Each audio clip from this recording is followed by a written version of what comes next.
interesting that we had this moment at the end of season 1 where this really incredible thing happened in the last episode, and we all decided in the course of 10 minutes to tell the same story, and then it takes 7 hours to unravel that 10 minutes of decision making. And it was very important not to start the series with this healed approach to it. It wasn't truthful, and that's kind of a difficult line to walk. And the sins of the fathers visited on the sons, you know. It's just so the whole need to stop that the havoc continuum. that's been wreaked, I think for Bonnie, there would have been maybe no push if it wasn't for her scars. That's true. Absolutely. In season 1, she had tricked herself into thinking she was healed from her past with the yoga, with the meditation, with her family.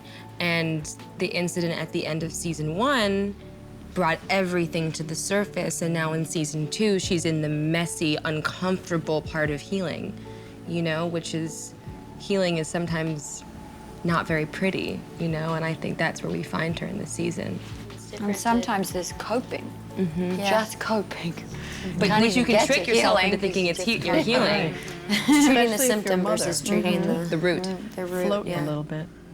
I think Jane's character Jane is really going through the process. So do I. When a traumatic thing happens in someone's life, and I've had this in my personal life as well, you kind of do everything you can to reshape yourself or reimagine yourself in a new way, even if it's a small piece of yourself. And I think after Perry passed away, Jane really took that as a sign that she's not healed. She's nowhere close to being healed, and I don't know that she ever will be, because who can define what fully healed means? But I think she used it as a sign to begin her true path to healing.